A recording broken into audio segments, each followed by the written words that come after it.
Bienvenue sur Keikama, la chaîne du retour à la source. Keikama, littéralement, va en Afrique, est une injonction qui appelle la communauté noire, dont surtout la diaspora, à entreprendre et ou investir sur le continent par le biais du voyage. Si tu veux savoir où tu mets les pieds avant d'investir, rejoins l'un des voyages de reconnexion de Keikama. Pour cela, n'oublie pas de t'abonner à l'une de nos pages, Facebook, Instagram, YouTube. À tout de suite.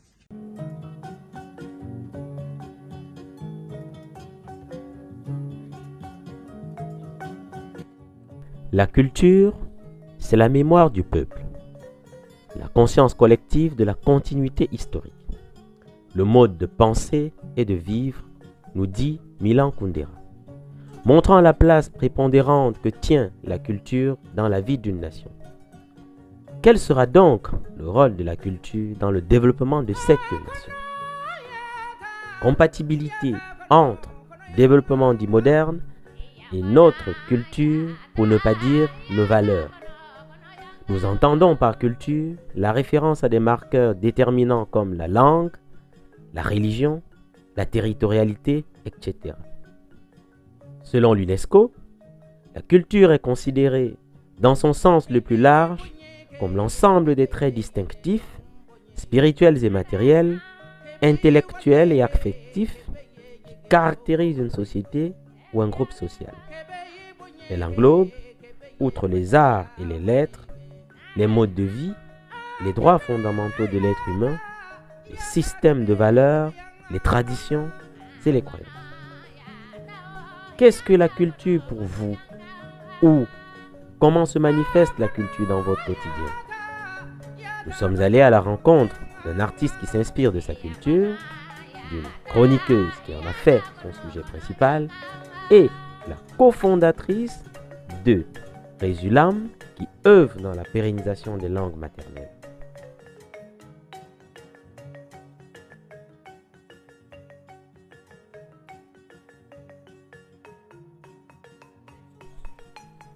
Mais qui sont ces intervenants qui ont partagé avec nous leur vision de la cohabitation entre la culture et le développement?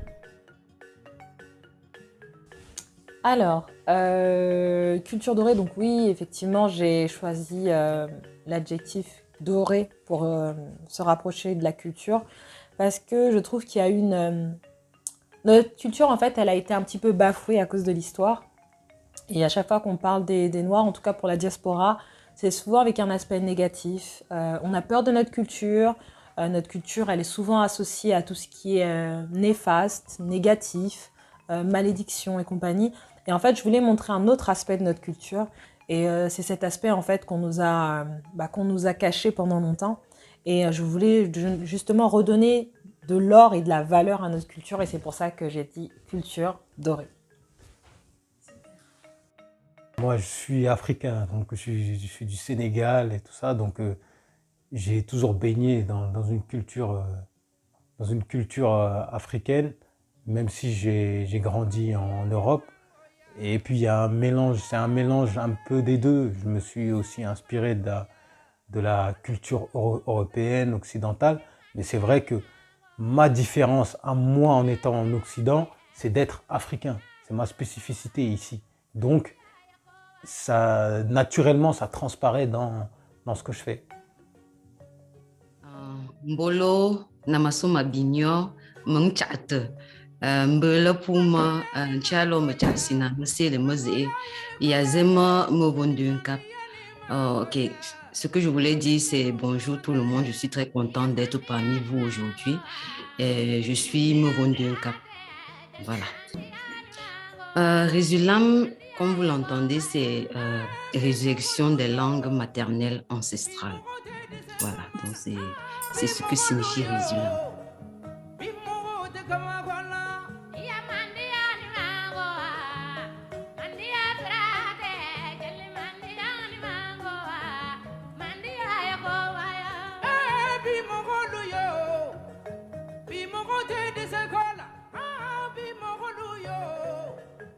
Alors la culture, c'est l'essence d'une société. C'est ce qui va c'est ce qui va rendre une société différente d'une autre.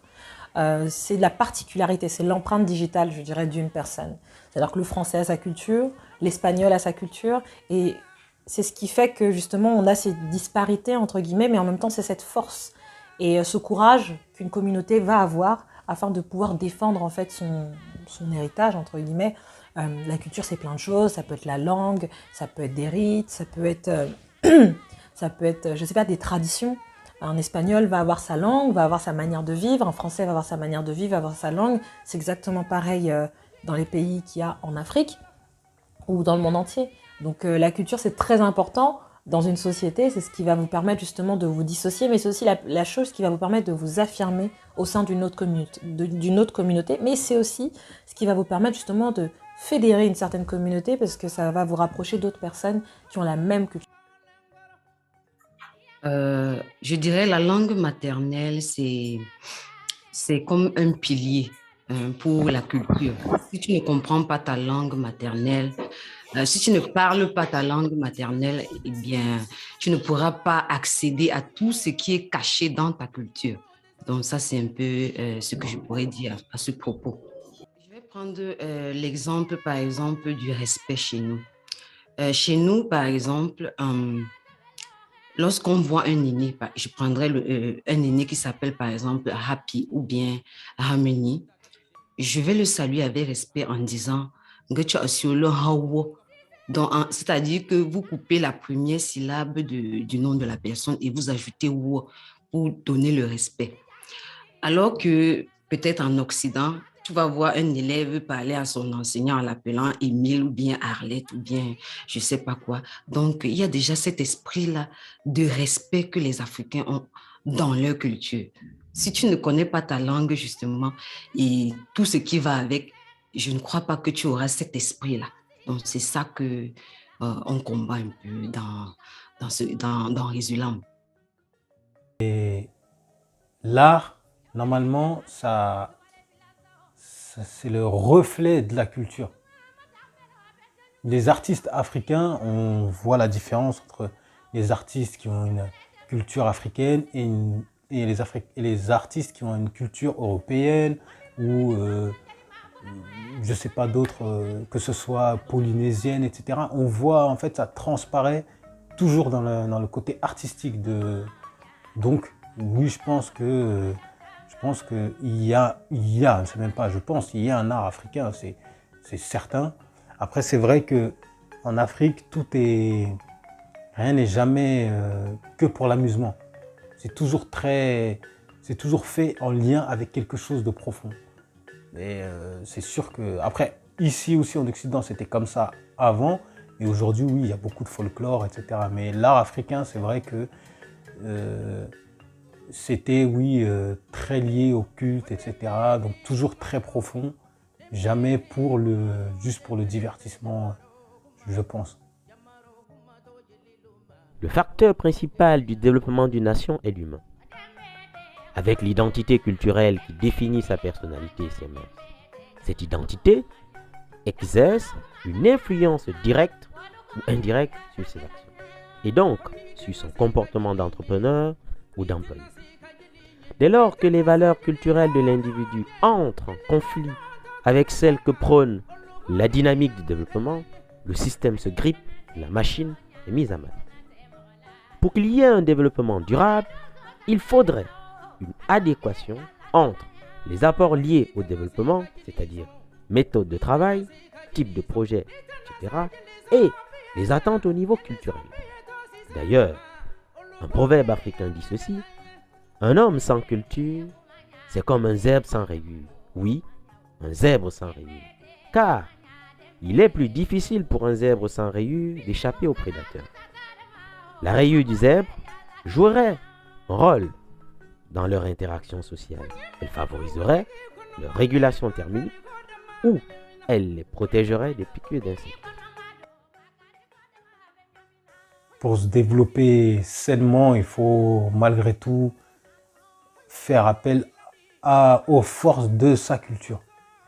Quand on essaye de copier quelqu'un, on sait toujours que par définition, copier n'est jamais égalé. De toute façon, tu t'égales jamais celui à qui il appartient. Par exemple, un artiste, on sait que c'est lui qui a développé je sais pas moi, ou alors tel physicien a développé telle technologie, on peut toujours copier, mais celui qui a le secret de base, on ne pourra jamais le dépasser, parce que c'est lui qui a le secret. Donc c'est forcément lié, en fait. C'est le fait d'avoir une culture, eh bien, ça te donne des idées pour développer la culture, enfin, pour se développer d'une certaine manière. Si jamais les Occidentaux se développent, ont eu du développement par rapport aux apports de leur culture gréco-romaine, etc. Eh ben, c'est les idéologies qu'ils ont acquises, qui leur ont par la suite leur acquisition judéo-chrétienne, etc., qui ont transporté leur culture vers ce qu'on a aujourd'hui, les dates des vacances, tout le calendrier qu'on a, etc., c'est l'apport de la culture.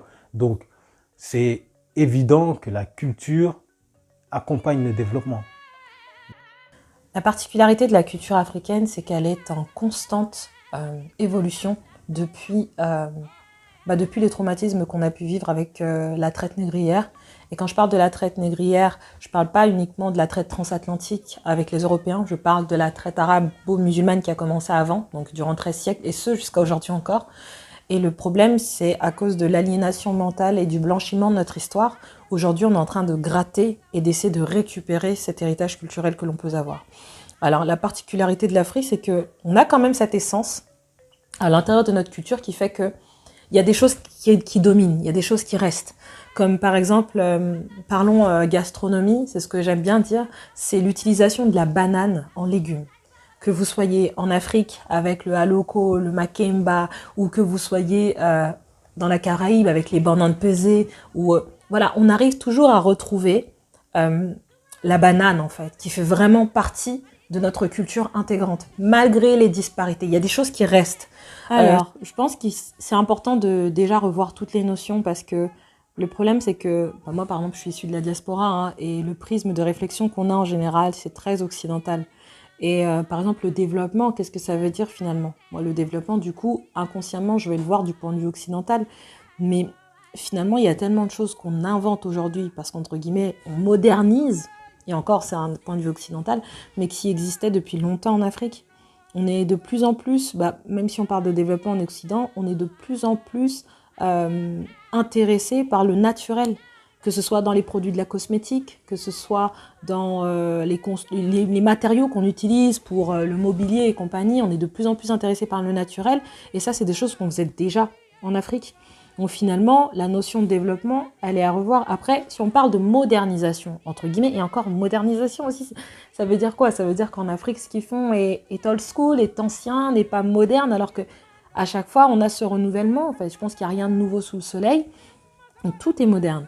Et je pense que cette notion de développement, il y a plein de choses qu'on essaye de créer aujourd'hui, qu'on essaye d'imposer en Afrique. Et si l'Afrique ne le prend pas, on va dire que c'est un peuple arriéré. Et même quand je parle d'Afrique, c'est très vaste de dire ça, parce qu'il y a tellement d'ethnies, je ne parle pas de pays, je parle d'ethnies. Il y a tellement d'ethnies que chacun vit à sa façon en fonction de l'environnement dans lequel il vit. Et comme tu me disais dans une première partie, parfois on veut imposer des choses qui vont raccourcir et détruire notre culture. Il y a plein de choses qui vont peut-être mettre plus de temps dans ce que l'on fait, mais qui vont permettre de fédérer des amitiés, des relations, des nouveaux contacts, etc. Mais cette modernité de l'Occident va casser ça, parce qu'on a tout de suite. C'est la notion de tout de suite. Alors que tout de suite évite ce travail d'échange avec l'autre, ce travail qui aussi fait du bien à notre être, pouvoir communiquer avec l'autre.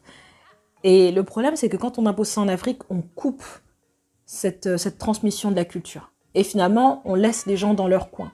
Que ce soit pour les habitations, le fait de vouloir mettre plein d'immeubles et compagnie, ok, mais quand tu habites dans un immeuble, t'es cloisonné tout seul chez toi et tu peux vivre tout seul chez toi sans calculer celui qui est au 13e étage ou à je ne sais quel étage.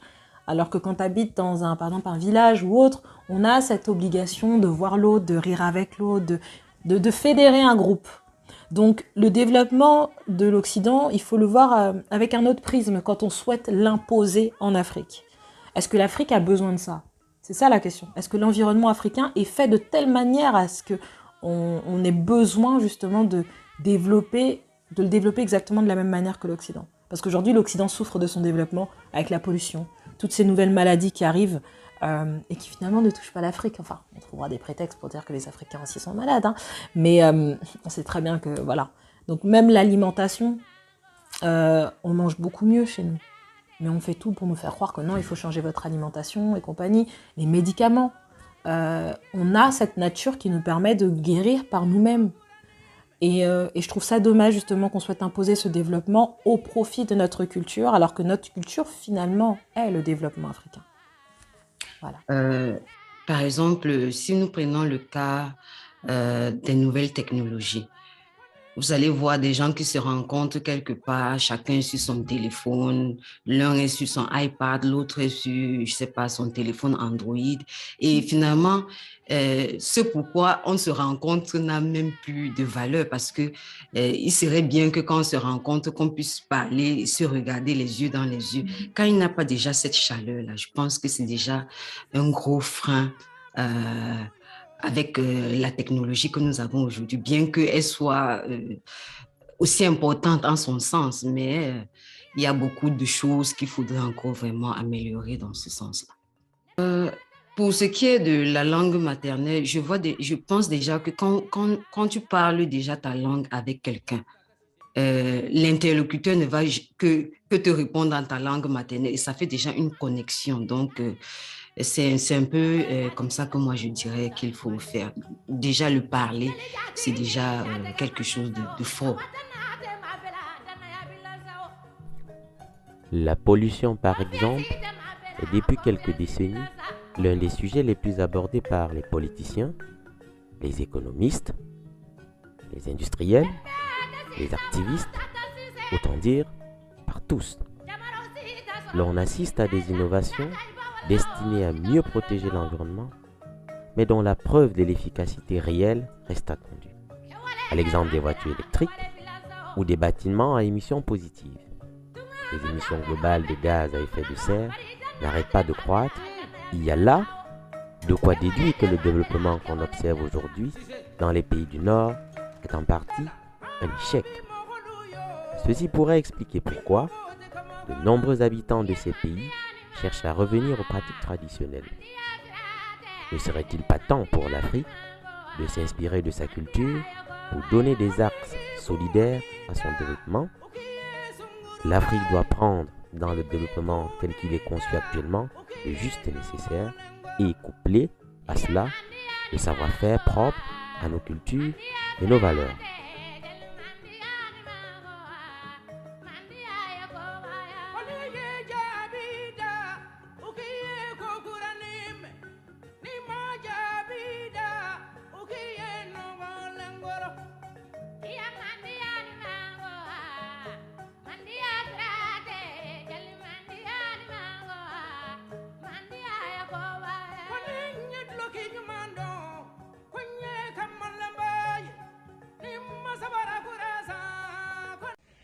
Keikama, c'est la mamie qui t'accueille à ton arrivée avec des embrassades et des chants, qui te prend la main, marche avec toi dans les rues, en te racontant ce qui était, ce qui est et ce qui serait bon d'y voir à l'avenir.